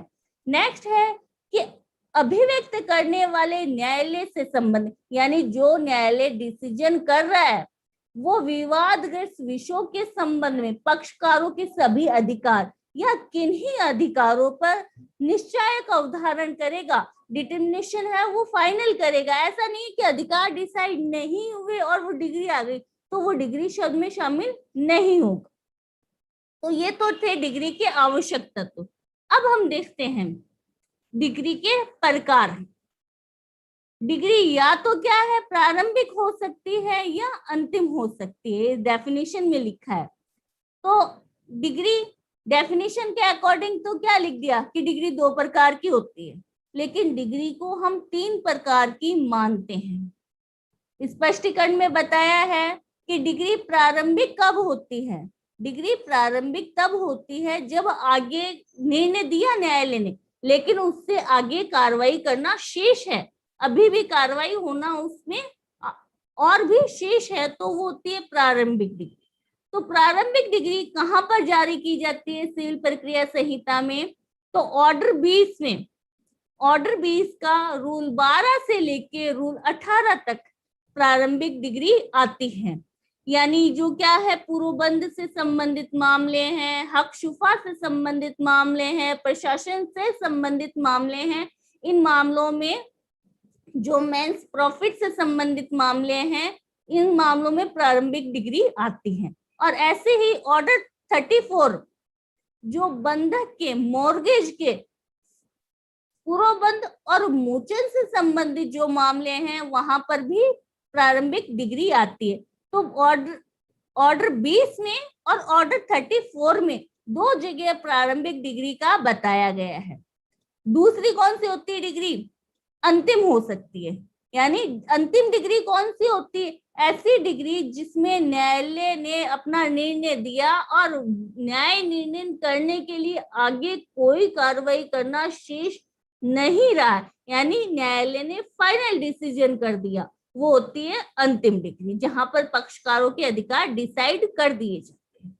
तो ये तो 2 प्रकार की डिग्री हुई कि प्रारंभिक और अंतिम। तीसरे प्रकार की डिग्री ऐसी होती है जो अंशतः प्रारंभिक हो सकती है और अंशतः अंतिम हो सकती है। क्या? यानी कोई वाद ऐसा है जिसमें एग्जाम्पल के देखते हैं, जैसे ए और बी के बीच में कोई वाद था, ठीक है, जमीन के कब्जे से संबंधित था। ए कहता है जमीन मेरी है और बी कहता है जमीन मेरी है। कब्जे से संबंधित था। लेकिन इस बीच ए क्या करता है, मेंस प्रॉफिट यानी मध्यवर्ती लाभ का भी दावा कर देता है, मध्यवर्ती लाभ का दावा कर देता है। तो न्यायालय जहां पर ये डिसाइड करता है कि हाँ ये मध्यवर्ती लाभ प्राप्त करने का हकदार है, तो ये डिग्री कौन सी हुई, ये प्रारंभिक डिग्री हो गई। उसी वाद में आई, ए बी का जो वाद था उसी वाद में अगर मेंस प्रॉफिट से संबंधित कोई डिग्री आ गई तो वो हो गई प्रारंभिक डिग्री। और जब न्यायालय डिसाइड कर देता है कि अमुक जमीन का कब्जा ए का है या बी का है उसी वाद में, तो वो होती अंतिम डिग्री। यानी कोई वाद ऐसा भी हो सकता है जिसमें डिग्री अंशतः प्रारंभिक हो सकती है और अंशतः अंतिम हो सकती है। तो यानी डिग्री 3 प्रकार की होती है, प्रारंभिक डिग्री, अंतिम डिग्री और अंशतः प्रारंभिक और अंशतः अंतिम डिग्री, पार्टली। ठीक है, तो अब ये था। अब देखते हैं कि डिग्री शब्द में शामिल क्या चीजें हैं। डिग्री की डेफिनेशन हमने पढ़ ली, हमें पता चल गया डिग्री क्या होती है। अब देखते हैं डिग्री शब्द में शामिल क्या माना जाता है। 2 चीजें इसमें शामिल मानी गई है और 2 चीजें शामिल नहीं मानी गई। पहली चीज कि वाद पत्र का नामंजूर किया जाना डिग्री शब्द में शामिल है। यानी ऑर्डर 7 रूल 11 जो वाद पत्र को नामंजूर करने का आधार बताते हैं, यानी जहां पर वाद पत्र नामंजूर कर दिया जाता है तो वो भी डिग्री में शामिल माना जाता है। तो ऑर्डर 7 रूल 11 को डिम्ड डिग्री माना जाता है, डिम्ड डिग्री कहा जाता है। और ऐसे ही सेक्शन 144 में किसी प्रश्न का अवधारण किया जाता है। सेक्शन 144 के प्रत्यय स्थापन से संबंधित, सबरोगेशन से संबंधित क्वेश्चन है, तो उनको भी डिग्री शब्द में शामिल माना गया। अब आता है कि डिग्री शब्द में शामिल क्या चीज नहीं मानी गई, यानी किसको इंक्लूड नहीं किया गया है। तो पहला कि ऐसा कोई न्याय निर्णय नहीं आएगा, यानी कोई ऐसा निर्णय नहीं आएगा जिसकी अपील आदेश की अपील की तरह होती है।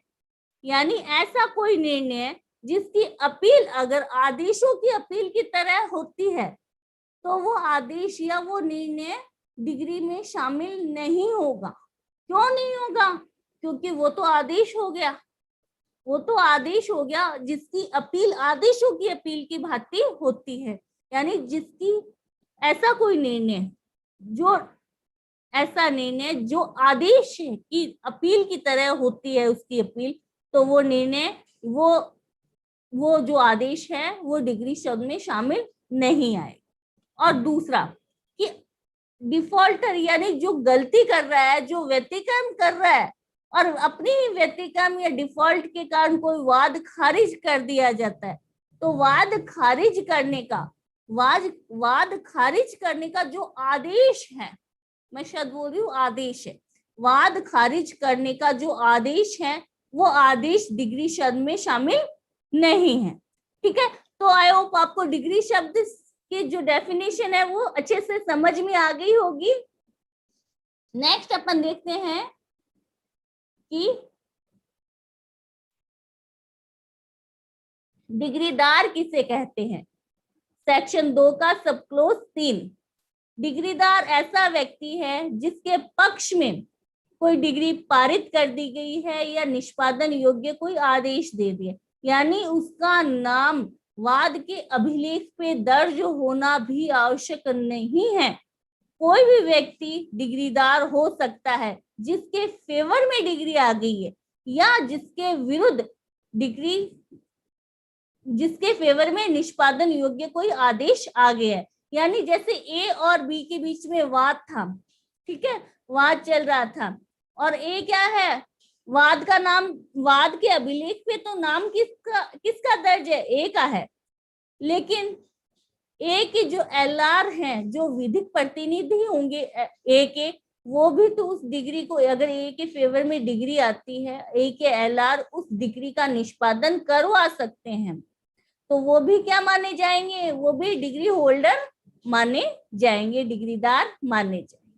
नेक्स्ट डेफिनेशन बताई गई है, डिफाइन किया गया है 2 सब क्लोज 4 में, सेक्शन 2 के सब क्लोज 4 में जिला को, कि जिला क्या होता है कि जहां पर से प्रधान जो सिविल न्यायालय है, प्रधान सिविल न्यायालय यानी जिला न्यायालय, जिला न्यायालय जिस स्थानीय अधिकारिता में अपनी आरंभिक अधिकारिता का प्रयोग करता है, जिला न्यायालय अपनी आरंभिक अधिकारिता का प्रयोग जिस स्थानीय अधिकारिता में करता है, वो स्थानीय अधिकारिता क्या कहलाती है, वो जिला कहलाती है। जिला शब्द के अंतर्गत हाईकोर्ट भी जहां पर अपनी आरंभिक अधिकारिता प्रयोग करता है, वो भी जिला शब्द में शामिल होता है। नेक्स्ट डेफिनेशन है 2 के सेक्शन 2 सब क्लोज 5 कि विदेशी न्यायालय क्या होता है। विदेशी न्यायालय ऐसा न्यायालय जो भारत से बाहर हो, यानी भारत भूमि पर स्थित नहीं हो, भारत की स्थानीय अधिकारिता से बाहर स्थित हो, और जिसे ना तो केंद्रीय सरकार ने स्थापित किया है ना ही चालू रखा है, तो वो होता है विदेशी न्यायालय। भारत की स्थानीय अधिकारिता से बाहर को कोई न्यायालय जिसे केंद्रीय सरकार ने नहीं तो स्थापित किया ना ही चालू रखा है, तो वो न्यायालय कौन सा न्यायालय होता है, वो विदेशी न्यायालय होता है। 2 के सेक्शन 2 सब क्लोज में विदेशी न्यायालय ने अगर कोई निर्णय दिया है तो वो होता है विदेशी निर्णय बन जाता है, विदेशी निर्णय होता है। ऐसे ही आगे डेफिनेशन दी है सरकारी प्लीडर, 2 के सब क्लोज 7 में सरकारी प्लीडर को डिफाइन किया। सरकारी प्लीडर ऐसा अधिकारी होता है जो इस संहिता यानी सीपीसी के अंतर्गत उसे कुछ कर्तव्यों को करने के लिए नियुक्त किया जाता है, यानी ऐसा कोई अधिकारी जिसे सिविल प्रोसीजर कोड में दिए गए कुछ कार्यों को करने के लिए नियुक्त किया जाता है, वो होता है सरकारी प्लीडर। और इसके अंतर्गत ऐसा प्लीडर भी शामिल है जो सरकारी प्लीडर के निर्देशानुसार कार्य करता है। नेक्स्ट डेफिनेशन हाई कोर्ट की बताई गई है कि अंडमान और निकोबार द्वीप समूह के लिए कलकत्ता हाई कोर्ट होगा। अंडमान और निकोबार जो यूनियन टेरिटरी है उनके लिए कौन सा हाई कोर्ट माना जाएगा, कलकत्ता हाई कोर्ट उनके लिए उच्च न्यायालय माना जाएगा। अब आता है कि भारत को डिफाइन किया गया है सेक्शन 2 के सब क्लोज 7B में, भारत को डिफाइन किया गया है। तो सेक्शन 129 ये जो सेक्शंस लिखे उनमें भारत जम्मू कश्मीर राज्य के सिवाय संपूर्ण भारत का राज्य क्षेत्र अभिप्रेत है। यानी ये कह रहा है कि इन जो सेक्शन 1 में 29, 43, 44 से 78, 69, 82, 83 से 83 इनमें तो भारत में जम्मू कश्मीर भी इंक्लूड है। इनके अलावा जहां कहीं भी भारत शब्द आया है वहां जम्मू कश्मीर राज्य इंक्लूड नहीं माना गया है। ठीक है, तो नेक्स्ट डेफिनेशन देखते हैं अपन 8। न्यायाधीश क्या होता है कि सिविल न्यायालय का जो पीठासीन अधिकारी होता है, यानी सिविल न्यायालय कोई भी सिविल न्यायालय वहां का जो पीठासीन अधिकारी होगा वो न्यायाधीश होगा। निर्णय सेक्शन 2 के सब क्लोज 9 में निर्णय को डिफाइन किया गया है। निर्णय क्या होता है कि न्यायाधीश द्वारा कोई डिग्री दी जाती है या कोई ऑर्डर आदेश दिया जाता है, उनके जो आधार हैं उनका जो आधार है वो क्या माना जाता है, वो निर्णय माना जाता है। इसको डेफिनेशन को पढ़ने से इजीली नहीं समझ आएगा, तो अपन देखते हैं कि नेचुरल जस्टिस में कोई भी निर्णय जब दिया जाता है तो उसके रीजन लिखने आवश्यक होता है। प्राकृतिक न्याय का सिद्धांत यही है कि कोई भी निर्णय जब दिया जाता है तो वहां पर उसके निर्णय या कोई भी निर्णय दिया जा रहा है, कोई डिसीजन दिया जा रहा है, कोई डिग्री दी जा रही है, कोई आदेश दिया जा रहा है, तो किस आधार पे आपने ये दिया है, उन आधारों का कथन किया जाता है, वो होता है निर्णय। मान लो किसी सिविल न्यायालय ने कोई डिग्री पारित कर दी, अब डिग्री किस आधार पे पारित की गई है उनको वो विस्तार से लिखेगा उन आधारों को, वो आधार ही निर्णय होता है। यानी डिग्री देने या कोई आदेश देने का आधार क्या था, उसका रीजन क्या था, वो सब निर्णय कहलाता है। ठीक है, नेक्स्ट डेफिनेशन आती है निर्णित ऋणी की। सेक्शन 2 के सब क्लोज 10 में निर्णित ऋणी को बताए, ऐसा कोई व्यक्ति जिसके विरुद्ध डिग्री पारित की गई है या जिसके विरुद्ध निष्पादन योग्य आदेश पारित किए। तो सेक्शन 2 के सब क्लोज 3 में डिग्रीदार है और 2 के 10 में निर्णित ऋणी है। तो यहाँ पर भी निर्णित ऋणी कोई भी व्यक्ति हो सकता है, उसका वाद के अभिलेख पे नाम दर्ज होना आवश्यक नहीं है। कोई भी व्यक्ति हो सकता है जिसके विरुद्ध डिग्री आ गई है या जिसके विरुद्ध निष्पादन योग्य कोई आदेश आ गया है। नेक्स्ट डेफिनेशन है 2 के सेक्शन 2 सब क्लोज 11 में विधिक प्रतिनिधि लीगल रिप्रेजेंटेटिव क्या होता है। कि एक ही लाइन में अपन देखें तो इसकी डेफिनेशन ये है कि विधिक प्रतिनिधि वह व्यक्ति होता है जो मर्द व्यक्ति की संपदा यानी उसकी मर्द व्यक्ति की प्रॉपर्टी का विधि के अनुसार उसका प्रतिनिधित्व करता है, उसको देखभाल करता है विधि के अनुसार। तो क्या क्या शब्द इसमें इंपॉर्टेंट हुआ, मर्द व्यक्ति की संपत्ति की प्रॉपर्टी का विधि के अनुसार, इंपॉर्टेंट शब्द है विधि के अनुसार उसका प्रतिनिधित्व करता है, तो वो होता है विधिक प्रतिनिधि। तो विधिक प्रतिनिधि में कौन कौन व्यक्ति शामिल माने जाते हैं वो आगे डिफाइन किया गया है कि विधिक प्रतिनिधि में 3 प्रकार के व्यक्ति शामिल माने जाते हैं। पहला, जो मर्द व्यक्ति की संपदा में दखल अंदाजी करता है या इंटरफेरेंस करता है। जो मर्द व्यक्ति की संपदा या उसकी प्रॉपर्टी में जो दखल अंदाजी करता है वो भी विधिक प्रतिनिधि में शामिल माना जाता है। दूसरा, जहां प्रतिनिधि की हैसियत से उसके ऊपर वाद लाया जाता है या उसके द्वारा वाद लाया जाता है, तो वो होता है या तो वो लाता है या उसके विरुद्ध लाया जाता है, वो भी विधिक व्यक्ति में शामिल माना जाता है। या तीसरा, कि जिसे संपत्ति या जो प्रॉपर्टी है व्यक्ति के मरने के बाद में जिसकी प्रॉपर्टी थी वो किसी पर्सन को न्यायगत होती है यानी चली जाती है ऑटोमेटिकली, तो वो होती है, वो भी विधिक व्यक्ति में शामिल माना जाता है। तो विधिक प्रतिनिधि की डेफिनेशन हम देखिए तो सिर्फ एक लाइन है कि जो मर्द की संपत्ति उसकी प्रॉपर्टी का विधि के अनुसार प्रतिनिधित्व करता है वो होता है विधिक व्यक्ति। इसमें 3 प्रकार के व्यक्ति शामिल माने जाते हैं। पहला, दखल अंदाजी करने वाला। दूसरा, जो वाद लाता है या जिसके विरुद्ध वाद लाया जाता है। तीसरा, जिसे संपत्ति मरने पर न्यायगत होती है।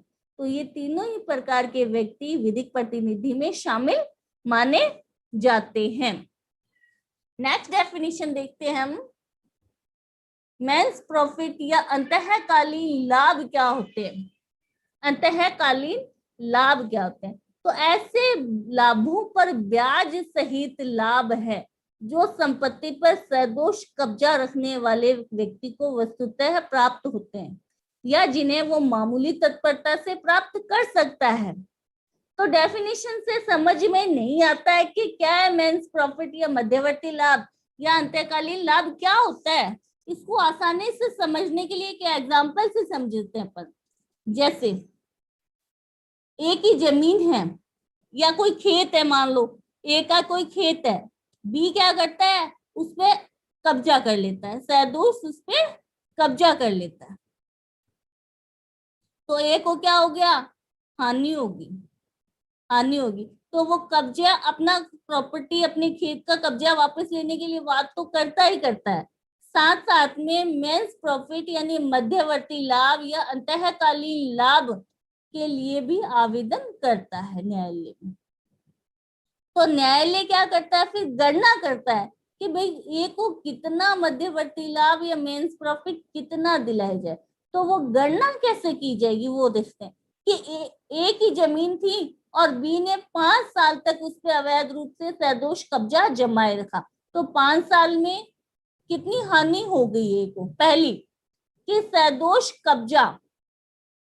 सदोष कब्जा रखा, मान लो 5 साल रखा तो 5 साल में कितनी हानि होगी, प्लस उस पर ब्याज, यानी 5 साल अगर ये प्रॉपर्टी ए के पास रहती तो कितना इंटरेस्ट, कितना ब्याज उसको मिल सकता था, वो भी गणना की जाएगी। सदोष कब्जा प्लस ब्याज प्लस सामान्य तत्परता से अगर बी ने उस जमीन, उस खेत में कोई अभिवृद्धि कर दी है, उसके मूल्य में बढ़ोतरी कर दी है, तो वो भी ए को दिलाया जाएगा।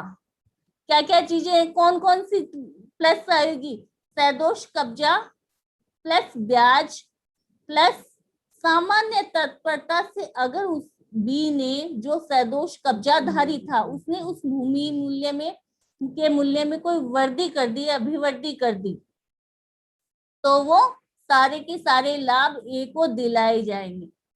किंतु माइनस क्या किया जाएगा, अगर बी ने अपनी एक्स्ट्रा ऑर्डिनरी पावर, पैसा यूज करके अगर उस भूमि के मूल्य में वृद्धि कर दी, उसकी कीमत में बढ़ोतरी कर दी, तो वो ए को नहीं दिलाया जाएगा। जैसे एग्जांपल, जैसे ए का खेत था, बी ने कब्जा कर लिया और बी क्या कर रहा है, उस पे खेती कर रहा है 5 साल से, बी 5 साल से खेती कर रहा है, लेकिन खेती करने के साथ साथ में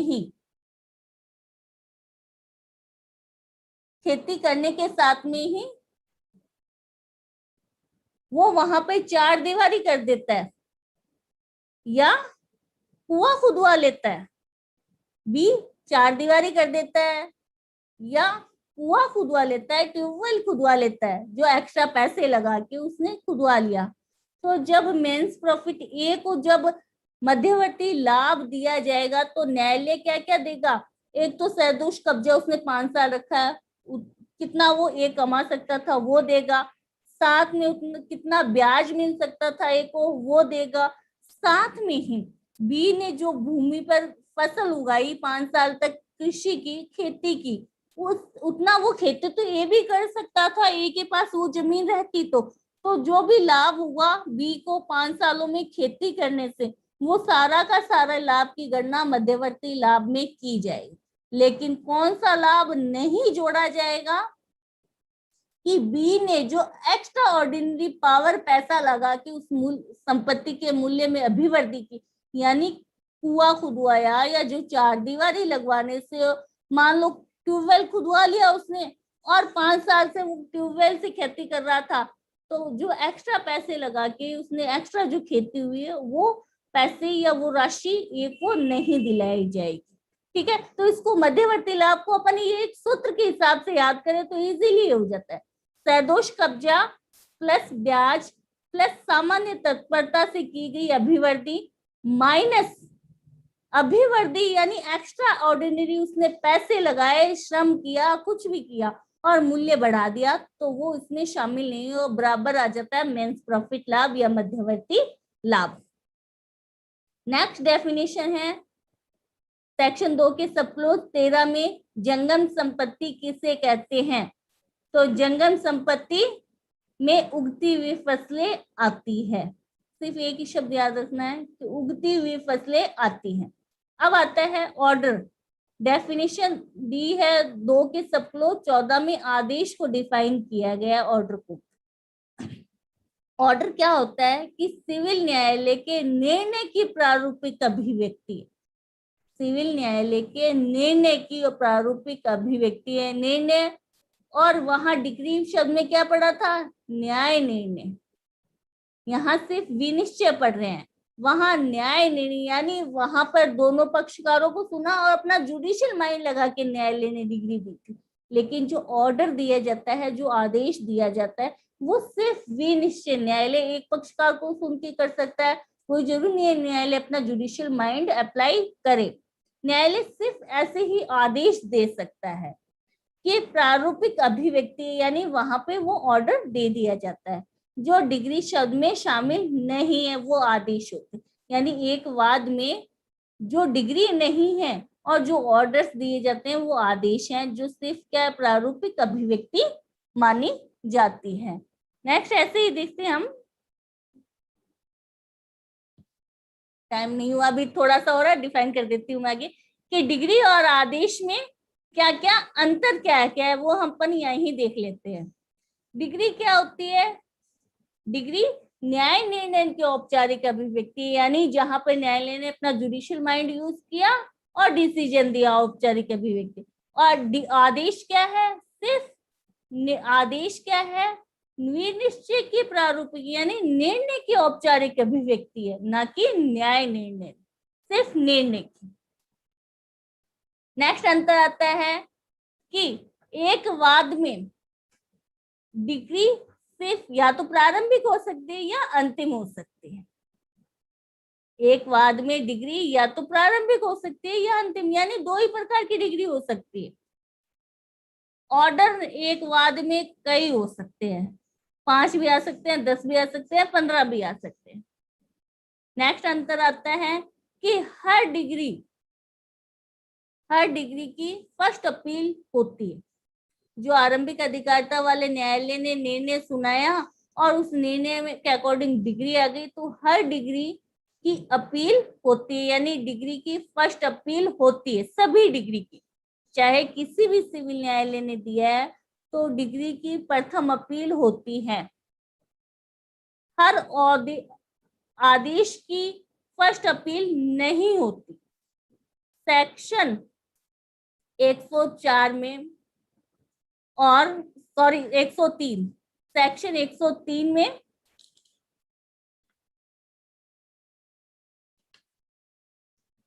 सॉरी 104, सेक्शन 104 और ऑर्डर 43 में बताए गए कुछ ऑर्डर्स हैं, उनकी ही अपील होती है, सभी ऑर्डर्स की अपील नहीं होती।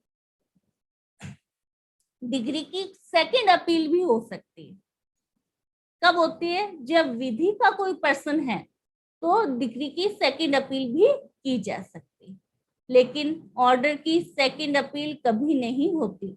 ऑर्डर की सिर्फ होती है फर्स्ट अपील होती है, और वो भी चुनिंदा ऑर्डर्स हैं जो सेक्शन 104 में और ऑर्डर 43 में बताए, उनकी अपील हो सकती है। नेक्स्ट अंतर आता है कि डिग्री हमेशा वाद पत्र में ही जारी की जाती है, जबकि आदेश वाद में और अन्य जो भी विधिक कार्रवाइयां होती है उनमें, अन्य जो भी विधिक कार्रवाइयां चाहे एप्लीकेशन के कैसे भी स्टार्ट की गई उनमें हो सकती है। तो ये डिग्री में और आदेशों में जो डिफरेंस है ये थे। नेक्स्ट प्लीडर है। प्लीडर की डिफाइन किया है सेक्शन 2 के सब क्लॉज 15 में कि न्यायालय में किसी अन्य व्यक्ति के लिए उपसंजात होना, उसका अभिवचन करने का हकदार व्यक्ति, यानी दूसरे व्यक्ति की ओर से पावर ऑफ अटर्नी देके जो वकालतनामा साइन करके आता है, यानी दूसरे व्यक्ति के अधिकारों के लिए न्यायालय में जो उपसंजात होगा, उपस्थित होगा, और उसकी बात, उसकी अभिवचन करने के लिए जो हकदार व्यक्ति है वो प्लीडर होता है, वो प्लीडर व्यक्ति होता है। प्लीडर में कौन कौन शामिल है? अधिवक्ता है, वकील है, उच्च न्यायालय का अटर्नी भी शामिल माना जाता है। ठीक है, तो ये इसमें फिर आता है लोक अधिकारी के डिफाइन किया गया है, ये अपन आईपीसी का पढ़ते हैं, यहाँ पे पढ़ने की इतनी आवश्यकता नहीं है, सिर्फ इसमें डेफिनेशन देखते हैं कि हर व्यक्ति जो सरकार की सेवा में है या उससे वेतन प्राप्त करने वाला और किसी लोक कर्तव्य के पालन के लिए फीस या कमीशन के रूप में पारिश्रमिक प्राप्त करता है, वो होता है लोक अधिकारी माना जाता है। सेक्शन 2 सब क्लॉज 18 को अपन पहले ही पढ़ चुके हैं। सेक्शन 2 सब क्लॉज 18 को अपन पहले ही देख चुके हैं कि नियम क्या होते हैं। नियम सेक्शन 122 और 125 के अधीन हाईकोर्ट के द्वारा जो रूल रेगुलेशन नियम बनाए जाते हैं वो नियम माने जाते हैं। नेक्स्ट डेफिनेशन दी गई है इसमें कि नेक्स्ट डेफिनेशन है कि निगम अंश क्या होते हैं, कि इसमें स्टॉक, डिबेंचर या डिबेंचर स्टॉक सभी शामिल माने जाते हैं।